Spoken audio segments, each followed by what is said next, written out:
السلام علیکم فرینڈز، آپ دیکھ رہے ہیں ٹیک ٹاک اور میں ہوں ابصرا۔ آج میں آپ کو ترکش مشہور ڈرامے ارطغرل غازی کے تاریخی پس منظر سے آگاہ کروں گی، مگر ویڈیو شروع کرنے سے پہلے کائنڈلی چینل کو سبسکرائب ضرور کر لیں۔ ٹرلس ارطغرل غازی کو اردو میں ترجمہ کر کے پی ٹی وی پہ پہلی رمضان سے نشر کیا جائے گا۔ یہ پورا ڈرامہ سیریل حقیقت پہ مبنی ہے، جس میں مسلمانوں کے پختہ اتحاد اور شاندار ماضی یعنی خلافت عثمانیہ کے نیک نڈر اور بہادر حکمرانوں کے حقیقت پہ مبنی کارنامے ایسے خوبصورت انداز میں پیش کیے گئے ہیں کہ مسلمانوں کو ایک دفعہ ان کا سنہرا ماضی پھر سے یاد کروایا جائے، کیونکہ آج کل کے مسلمان ہالی ووڈ اور بالی ووڈ کی تمام فرضی اور بے حیائی اور حقیقت سے بے پناہ دور فلموں کو دیکھ کر اپنا برین واش کر رہے ہیں، اور حیرانگی کی بات یہ ہے کہ ہم سب ان بیکار چیزوں کو دیکھنے کے لیے پیسہ بھی خرچ کرتے ہیں۔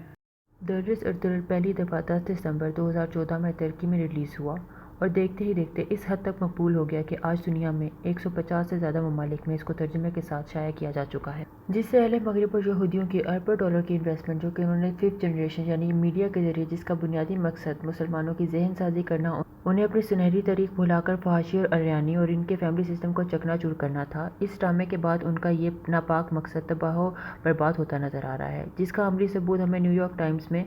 شائع کیے گئے ایک آرٹیکل سے ملتا ہے، جس میں اس ڈرامے کو خاموش ایٹم بم کہہ کر تشبیہ دی گئی ہے۔ کیونکہ یہ ہالی ووڈ کے تمام فرضی سپر ہیروز کی بجائے مسلمانوں کی اصل زندگی کے سپر ہیروز کے طریق کو یوں دکھاتا ہے کہ کسی بھی ملک و قوم کے خلاف دشمن کی ہر ناپاک سازش کو کیسے حق، ایمانداری اور وفاداری کی راہ پر چل کر مسلمان زیر کر سکتے ہیں۔ وہ مسلمان جنہوں نے 1291 سے لے کر 1924 تک یعنی کہ سلطنت عثمانیہ کے سنہری دور میں امت مسلمہ کی اپنی تلواروں سے دفاع کیا اور پورے 600 سال تک اسلامی خلافت کو قائم رکھنے میں کامیاب رہے۔ اس ڈرامہ سیریل نے کیوں اہل مغرب کی نیندیں اڑا دی ہیں؟ کیونکہ ان کو اپنے ناپاک منصوبے مٹی کا ڈھیر بنتے ہوئے نظر آ رہے ہیں۔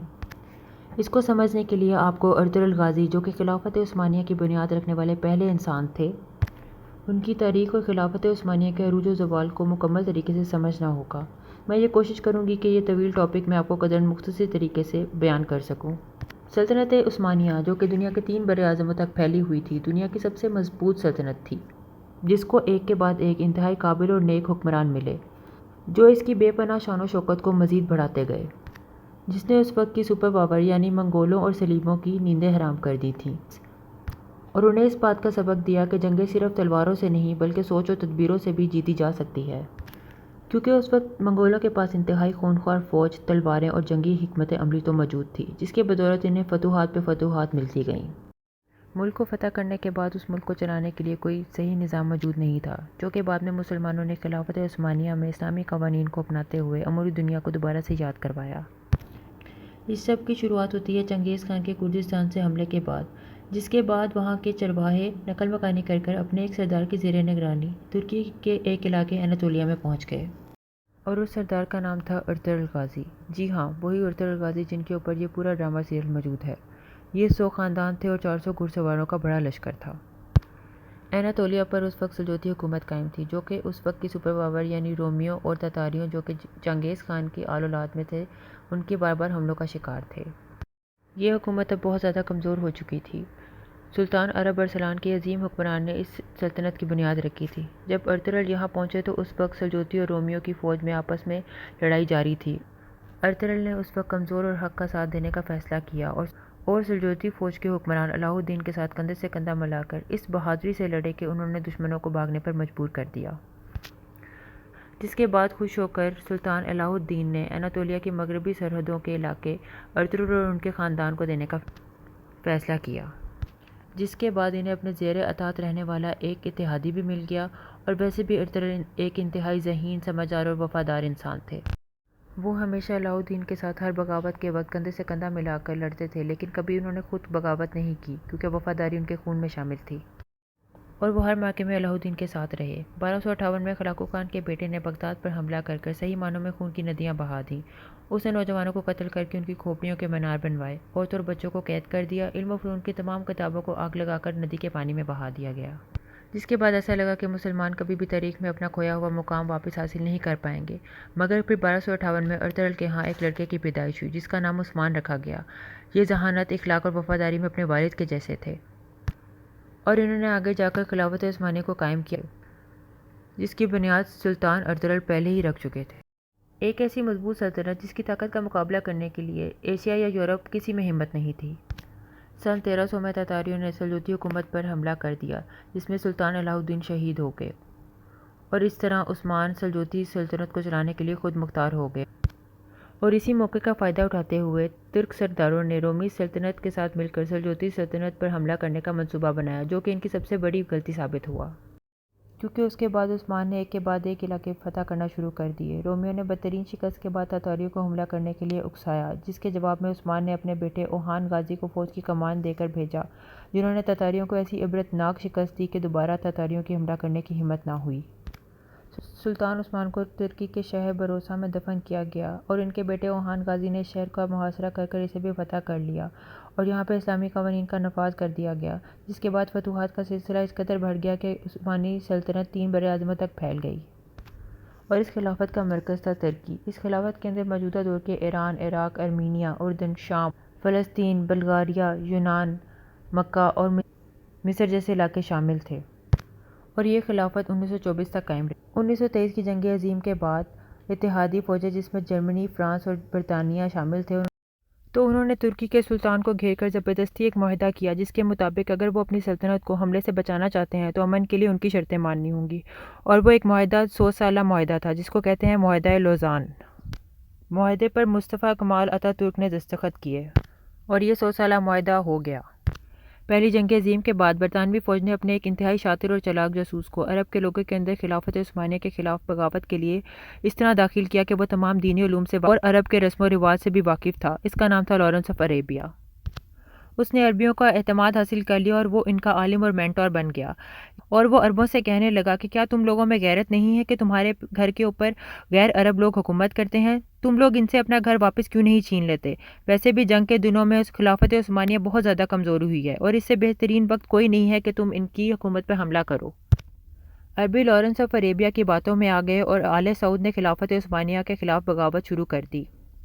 اور اس وقت کے سلطان نے یہ سوچ کر کہ اللہ کے گھر میں خون خرابہ نہ ہو، کسی شرط کے بغیر ہی مکہ مکرمہ کو اہل سعود کے حوالے کر دیا،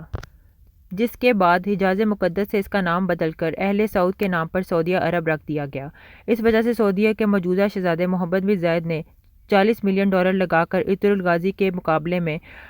مملی قتل نار کے نام سے ایک ڈرامہ سیریل تیار کیا گیا ہے، جس میں ترکوں کو انتہائی بزدل اور نااہل قوم دکھانے کی پوری کوشش کی گئی ہے، لیکن یہ ڈرامہ انتہائی برے طریقے سے فلاپ ہو گیا ہے۔ تو پھر سے آتے ہیں معاہدہ لوزان کی طرف، جس کی 100 سال کی مدت 2023 میں مکمل ہونے والی ہے۔ اس معاہدے کی روح سے ترکی کے تمام وسائل سے سلطان دستبرداری کا اعلان کر دیں، ان کی تمام جائیدادیں ضبط کر لی گئیں، خلافت دوبارہ قائم کرنے پر پابندی لگا دی گئی، ترکی پر پیٹرول کی ڈرلنگ پر پابندی عائد کر دی گئی، اس کی بندرگاہ باسفورس جو کہ انتہائی اہمیت کی حامل ہے، جو کہ ایشیا کو یورپ سے انتہائی کم فاصلے سے ملاتی ہے، اس کی ایک طرف بلیک سی اور دوسری طرف میڈیٹرینین سی ہے، اسے عالمی ملکیت قرار دے دیا گیا، یعنی کہ کوئی بھی آنے جانے والا جہاز جو وہاں پہ اترے گا 100 سال تک ترکی اس سے ٹیکس وصول کرنے کا مجاز نہیں، یعنی کہ ترکی کے ہاتھ پاؤں کاٹ کر اسے ایک سائٹ پہ پھینک دیا گیا۔ مصطفیٰ کمال نے اسلامی ترکی کو سیکولر ترکی بنا دیا، بے حیائی اور شراب کو عام کر دیا گیا، اور مغربی طرز کی زندگی اپنا لیا گیا، یعنی ترکی کو اسلام اور دین سے دور کر دیا گیا۔ مصطفیٰ اتا ترک نے اسلام کی مخالفت میں ہر وہ کام کیا جس کی دین اسلام میں ممانعت ہے،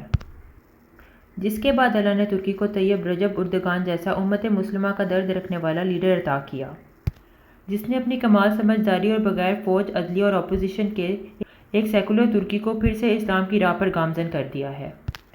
اور 2023 جو کہ صرف 3 سال کی دوری پر ہے، جس کے بعد ترکی کی تمام پابندیاں ختم ہو جائیں گی، اور ترکی اب نہ صرف اپنے فیصلے کرنے کے لیے خود مختار ہوگا بلکہ اپنے وسائل دوبارہ استعمال کرنے اور دوبارہ سے خلافت قائم کرنے پہ بھی ان کے اوپر کوئی قانونی پابندی نہیں ہوگی۔ اسی چیز نے یورپ کی نیندیں حرام کر دی ہیں، جس کی وجہ سے 15 جولائی 2016 میں ترکی کی فوج کے ذریعے اسرائیل اور امریکہ نے ترکی کے اندر بغاوت کی کوشش کروائی، مگر ترکی کی بہادر عوام نے ٹینکر کے آگے لیٹ کر اس بغاوت کو ناکام کر دیا، کیونکہ یہ سازشی لوگ جانتے ہیں کہ اگر مسلمان ایک دفعہ پھر سے ارطغرل غازی اور سلطنت عثمانیہ کی طرح اکٹھے ہو گئے تو ان سے ایک ایک ظلم کا حساب لیا جائے گا، اور دشمن اس بات سے واقف ہے کہ پابندیاں ختم ہونے کے بعد ایک ایک ظلم کا حساب لیا جائے گا، اور جو بھی ملک کی ساکھ کو نقصان پہنچانے کے لیے اقدامات کیے گئے تھے ان کی بھرپائی کرنی پڑے گی اور ان کو رومیوں اور تتاریوں کی طرح رون دیا جائے گا۔ مگر افسوس، ہمارے مسلمان اپنی تاریخ سے ناواقف ہیں اور اس ڈرامہ سیریل کو مسلمانوں کو اپنی تاریخ سے واقف کروانے اور ان کو دوبارہ سے متحد ہونے کا پیغام دیا گیا ہے، جس کی وجہ سے یہودی لوگ اس ڈرامے کو ختم کرنے کے لیے ہر اوچھے ہتھ کنڈے آزما رہے ہیں کہ اس ڈرامے کو کسی طریقے سے ٹیلی کاسٹ ہونے سے روک دیا جائے۔ وہ اپنے مکمل اثر و رسوخ کو استعمال کرتے ہوئے اس ڈرامے کو ختم کروانے کی پوری کوششوں میں لگے ہوئے ہیں، مگر انشاءاللہ کبھی بھی وہ اپنے اس ناپاک عزائم میں کامیاب نہیں ہوں گے۔ سلطنت عثمانیہ میں ہر کام اسلام کے اصولوں کے مطابق کیا گیا، خواہ وہ جنگ ہو، قیدیوں سے سلوک ہو یا جو بھی حکمت عملی ہو، تمام اصولوں میں اسلام کی پیروی کی گئی۔ نہ تو سلطنت عثمانیہ کے دور میں نوجوانوں کو قتل کر کے ان کی کھوپڑیوں کے مینار بنائے گئے، صرف انہی لوگوں سے جنگ کی گئی جس کا حکم اسلام میں دیا گیا ہے۔ کسی کو بھی ناحق قتل نہیں کیا گیا، نہ عورتوں کی عزت کو پامال کیا گیا، نہ ہی بچوں کو قید کیا۔ عدل و انصاف کا نفاذ کیا گیا اور اسلام کے مطابق زندگی بسر کرنا ہر انسان کا معمول بن گیا۔ مسجد نبوی، مسجد اقصیٰ، گنبد خضرا اور مکہ مکرمہ کی جدید طرز تعمیر خلافت عثمانیہ کے دور میں کی گئی۔ مکہ مکرمہ کا عظیم الشان ٹرین منصوبہ بھی خلافت عثمانیہ کی جدید طرز زندگی کا ایک جیتا جاگتا ثبوت ہے۔ حضرت محمد صلی اللہ علیہ وسلم کے مزار کے گیت حصہ پلائی دیوار بھی اسی دور میں بنائی گئی۔ ارطغرل غازی جیسے لوگ دنیا میں کم ہی پیدا ہوتے ہیں۔ اس سے ہمیں یہ پتہ چلتا ہے اسلام و توحید کے جھنڈے تلے جمع ہو کر ہی مسلمان دنیا اور آخرت میں کامیابی حاصل کر سکتے ہیں اور ہر طرح کے دشمن کو زیر کرنے کی صلاحیت ان میں پیدا ہو سکتی ہے، لیکن اس کے لیے ہمیں اکٹھا ہونا ہوگا اور اللہ اور اس کے رسول کے دیے گئے اصولوں کے مطابق زندگی بسر کرنا ہوگی۔ میں امید کرتی ہوں آپ کو میری یہ چھوٹی سی کاوش پسند آئی ہوگی۔ کائنڈلی ویڈیو کو لائک ضرور کریں اور چینل کو سبسکرائب کریں۔ اپنا اور اپنے گھر والوں کا خیال رکھیں۔ اللہ حافظ۔